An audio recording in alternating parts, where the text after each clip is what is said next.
Small front ഫോർമുലയും big front ഫോർമുലയും plus formula എങ്ങനെയാണ് നമുക്ക് ഐഡൻറ്റിഫൈ ചെയ്യാൻ നമ്മൾ പഠിച്ചിട്ടുണ്ടായിരുന്നു അല്ലേ?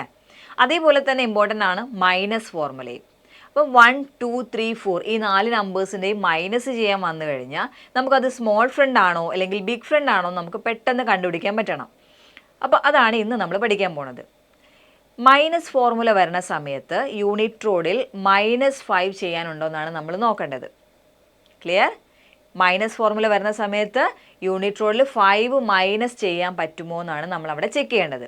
5 മൈനസ് ചെയ്യാനുണ്ടെങ്കിൽ അവിടെ നമുക്ക് സ്മോൾ ഫ്രണ്ട് ഫോർമുല ആയിരിക്കും ചെയ്യേണ്ടത്. ഇപ്പോൾ 5 മൈനസ് ചെയ്യാനില്ല എങ്കിൽ ഉറപ്പായിട്ടും ബിഗ് ഫ്രണ്ട് ഫോർമുലയാണ് ചെയ്യേണ്ടത്. ഒരിക്കലും 2 ഫോർമുലയും കൂടെ ഒരുമിച്ച് നമുക്ക് ഒരു ക്വസ്റ്റ്യനിലും ചെയ്യാൻ പറ്റില്ല. സോ നമ്മൾ ചെക്ക് ചെയ്യേണ്ടത് ഇത്ര മാത്രമാണ്. 5 യൂണിറ്റ് റോഡിൽ നിന്നും 5 മൈനസ് ചെയ്യാനുണ്ടെങ്കിൽ അവിടെ സ്മോൾ ഫ്രണ്ട് ഫോർമുല ആയിരിക്കും വേണ്ടത്. 5 മൈനസ് ചെയ്യാനില്ല എങ്കിൽ ബിഗ് ഫ്രണ്ട് ഫോർമുലയാണ് പഠിക്കേണ്ടത്. 5 മൈനസ് ചെയ്യാനില്ല എങ്കിൽ അവിടെ അപ്ലൈ ചെയ്യേണ്ടത് ബിഗ് ഫ്രണ്ട് ഫോർമുലയാണ്. ഇനി നമുക്ക് ഈ തിയറി ഒരു ക്വസ്റ്റ്യനിലൂടെ പഠിക്കാം. ഫസ്റ്റ് ക്വസ്റ്റ്യൻ 28 -4 ആണ് ചെയ്യേണ്ടത്. മൈനസ് ചെയ്യുമ്പോൾ നമ്മുടെ കണ്ടീഷൻ എന്താ പഠിച്ചത്? 5 മൈനസ് ചെയ്യാനുണ്ടോ നോക്കണം അല്ലേ? അപ്പോൾ നമുക്കിവിടെ 5 മൈനസ് ചെയ്യാനുണ്ട്. അപ്പോൾ നമ്മുടെ ഫോർമുല ഏത് ഫോർമുലയാണ്? സ്മോൾ ഫ്രണ്ട് ഫോർമുലയാണ് യൂസ് ചെയ്യേണ്ടത്.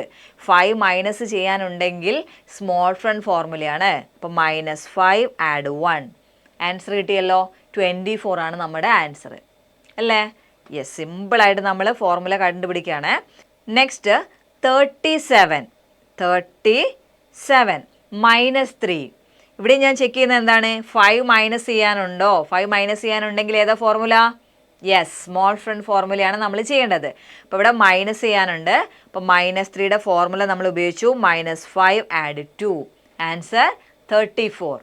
അപ്പോൾ വളരെ പെട്ടെന്ന് തന്നെ നമുക്ക് സ്മോൾ ഫ്രണ്ടിൻ്റെ മൈനസ് ഫോർമുലയാണോ അല്ലെങ്കിൽ ബിഗ് ഫ്രണ്ടിൻ്റെ മൈനസ് ആണോ എന്ന് കണ്ടുപിടിക്കാൻ പഠിച്ചല്ലോ. ഇനി എല്ലാ ക്വസ്റ്റ്യൻ ചെയ്യുമ്പോഴും ഈ ട്രിക്സ് യൂസ് ചെയ്തുകൊണ്ട് തന്നെ വേണം ക്വസ്റ്റ്യൻ ചെയ്യാനായിട്ട്. അപ്പോൾ നമുക്ക് ഫാസ്റ്റായിട്ട് കാൽക്കുലേഷൻസ് ചെയ്യാൻ പറ്റും.